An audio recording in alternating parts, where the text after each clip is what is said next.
Yes guys, what's going on? Welcome back to AdamMcKola TV. I am of course Adam. This is the Weekly United, back again to wrap up all things Manchester United and what's been going on in the crazy world of the biggest club in the world this week. And there's been a whole lot of things going off as well, as you'd expect, following a defeat for Manchester United and following a shock defeat at Old Trafford. There's always headlines, there's always moaning, there's always things kicking off when Manchester United lose, and we'll be discussing all that today right here, right now. Thank you for tuning in. Make sure you're liking the video, commenting, and of course subscribing to AdamMcKola TV. Trying to hit 70k by the end of September, and you guys can help me do that by clicking the button somewhere down there.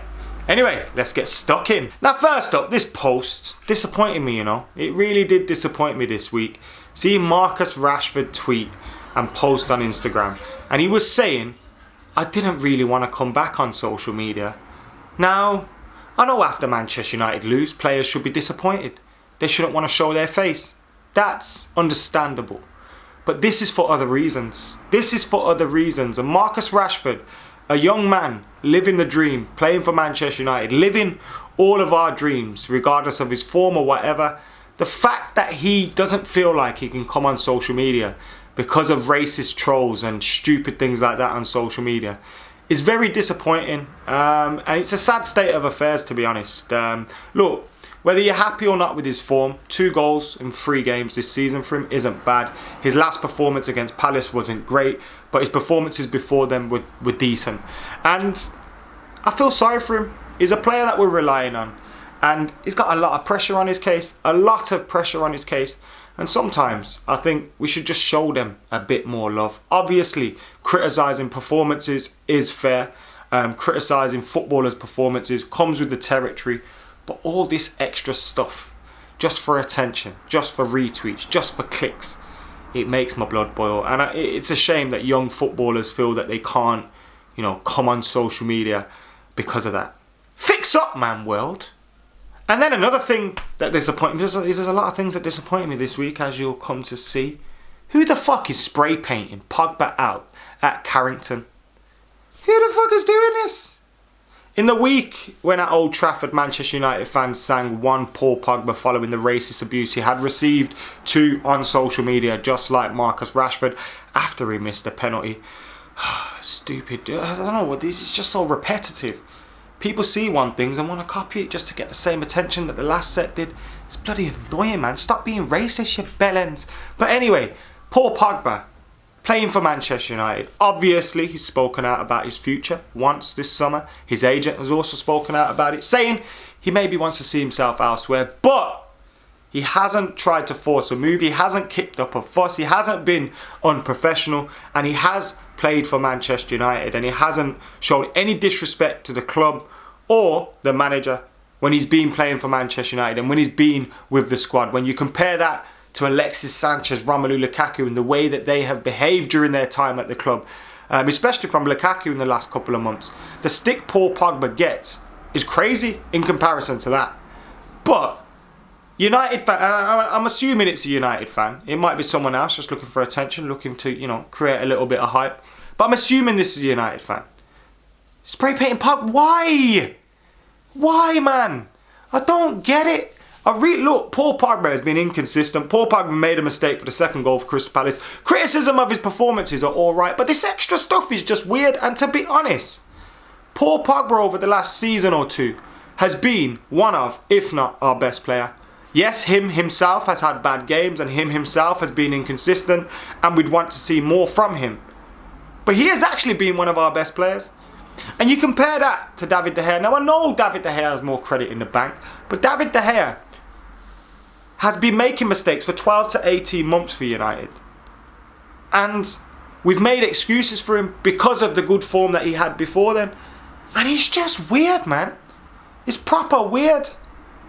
Get off the boy's case.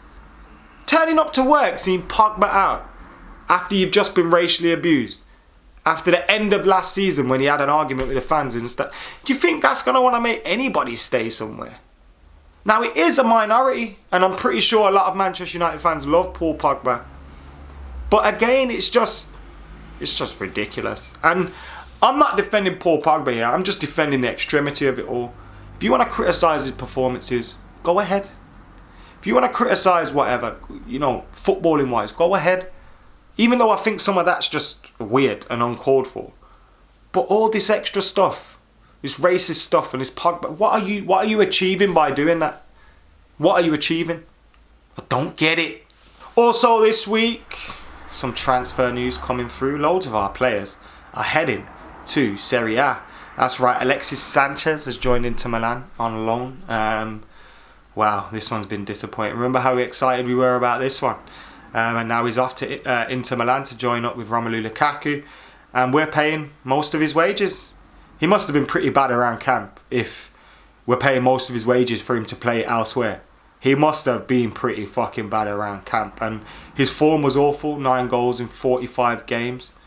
5 goals in 45 games. That's 1 in 9 games. He's not performed for Manchester United at all. When you come away from the goals and assists, he hasn't. It's not like he's performed. And I'm glad to see the back of him now. There's obviously a concern with the lack of depth that we have. Ole Gunnar Solskjaer this week said he trusts Mason, he trusts Marcus, and he trusts Anthony Martial to perform and score goals this season. And it's great to see that happening. And whilst I'm interested and I'm keen and I'm delighted to see this rebuild that is happening and the players that we are getting rid of, it does feel like a whole load of Glazeronomics as well that's in effect. Because when you look at it, we have trimmed the wage bill so massively. We've got rid of just under half of Alexis Sanchez's wages. We've got rid of Lukaku's big wages. Chris Smalling is about to join Roma. He's been in Rome for a medical, and probably by the time you watch this, that deal is confirmed. And we're getting players off the wage bill. And we brought in Wan-Bissaka, who wouldn't have been on massive wages. We brought in Maguire, who would have been on fair wages to be all right with you. But we recouped his transfer fee by selling Lukaku. And we brought in Daniel James, who isn't going to be on massive wages. So the wage bill has been shrunk massively. When you look at Herrera leaving, Fellaini leaving as well. Matteo Darmian also in Italy for a medical with Parma. So a lot of the players that are leaving have left us with a much decreased wage bill, which is great to see. And in a playing terms, Darmian doesn't have a future here. Smalling doesn't have a future here. Alexis didn't have a future here. Lukaku clearly didn't fit in with what was going on. Fellaini didn't have a future here as well. Herrera I felt did, but that's happened now. And you look at that, Matic being frozen out of the team, Jones being frozen out of the team. At right back, we brought in Wan-Bissaka. We solved that issue. If we had had a little bit of a better summer in terms of bringing in 1 or 2 more players in those key areas, it would have been perfect. And Ole Gunnar Solskjaer has actually gone through with what he said in terms of being ruthless. This rebuild is obviously going to be a little bit slower than we expected, and we're probably going to have to expect inconsistent performances and results because of it, unfortunately. That's what the board have done to us.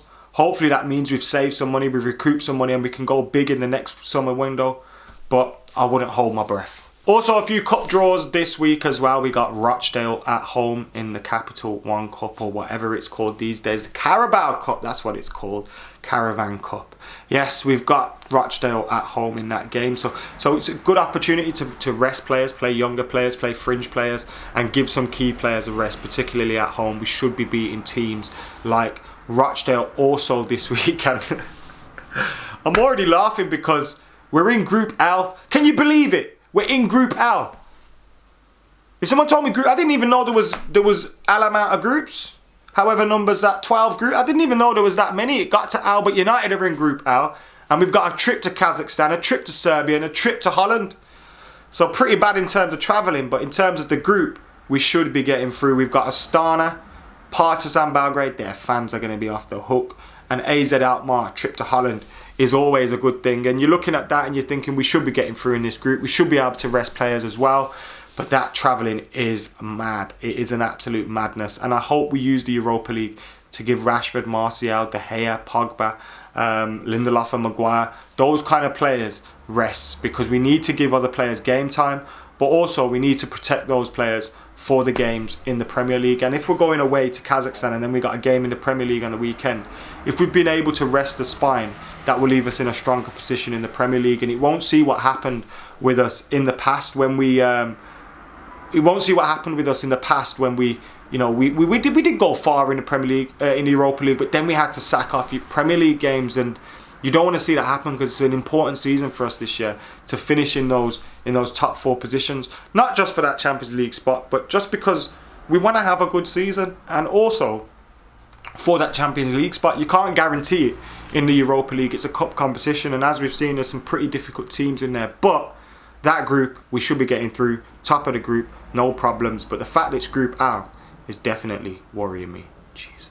Also, before we go, a little bit of team news before that game against Southampton. I don't really want to talk about the Southampton game too much because I don't want to, make this video have a little bit less shelf life. So, but Luke Shaw is out injured until after the international break. Could be 4 to 6 weeks out for Luke Shaw, joining Delot on the sideline. So it looks like Ashley Young may be coming back in because Ethan Laird's out injured. Could Brandon Williams be in the squad against Southampton? That would be interesting to see. And Mason Greenwood looks like he's going to get his first Premier League start as Anthony Martial is out of the Southampton game with a tight groin injury, I think it was. It was a muscle injury. Hopefully nothing too serious, and hopefully he's back fit and firing after the international break, because that's what we don't need. We do not need injuries to key players. The players that play in our spine, the Pogbas, Martial, Rashford, De Gea, Maguire, we can't afford injuries to them. Wan-Bissaka, definitely not. So we need to look after these players and make sure we wrap them up in cotton wool and they're not out for too long. So that has been the Weekly United, guys. Thank you for joining us here on AdamMcKola TV. Make sure you're keeping it locked for much, much more content coming your way. We'll have reaction from St Mary's on Saturday, and of course the Aftermath Live as well. I'll go on holiday on Sunday, but I'll try and keep some more content uploading throughout the week. So I'll see you soon.